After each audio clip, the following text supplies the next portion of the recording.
it's an interesting debate. I actually read the auditor's report, in part because our state auditor, I've lost a lot of confidence in with some of the stuff that actually he was writing about King County while I was working for Dow Constantine there.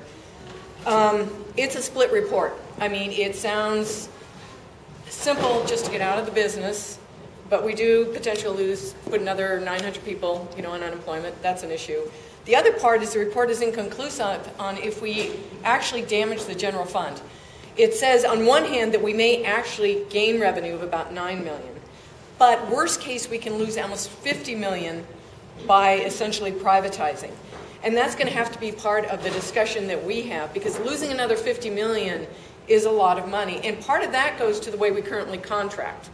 If we can use the current contract format within urban areas, and if that's the way we have to go, we lose money.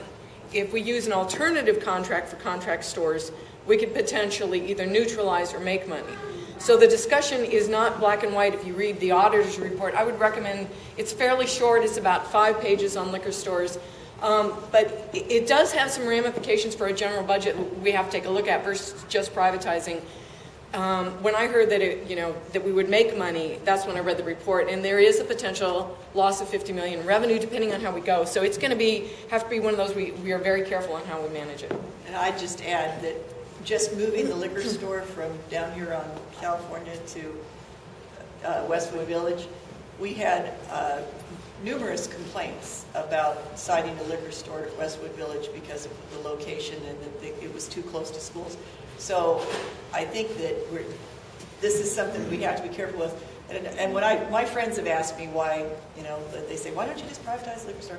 And I said, Washington's a lot more conservative in some ways than we realize, because when it comes to liquor, because I was on the committee where we've had the hearing on the bill, and we had testimony against it from the Children's Alliance and from, it's another health, but NAD, I was surprised, wasn't there at Mothers Against Drunk Driving, because they usually have always opposed it any time it's discussed, but they did not show up this time, so I don't know whether it's just it was too quick and they didn't get there.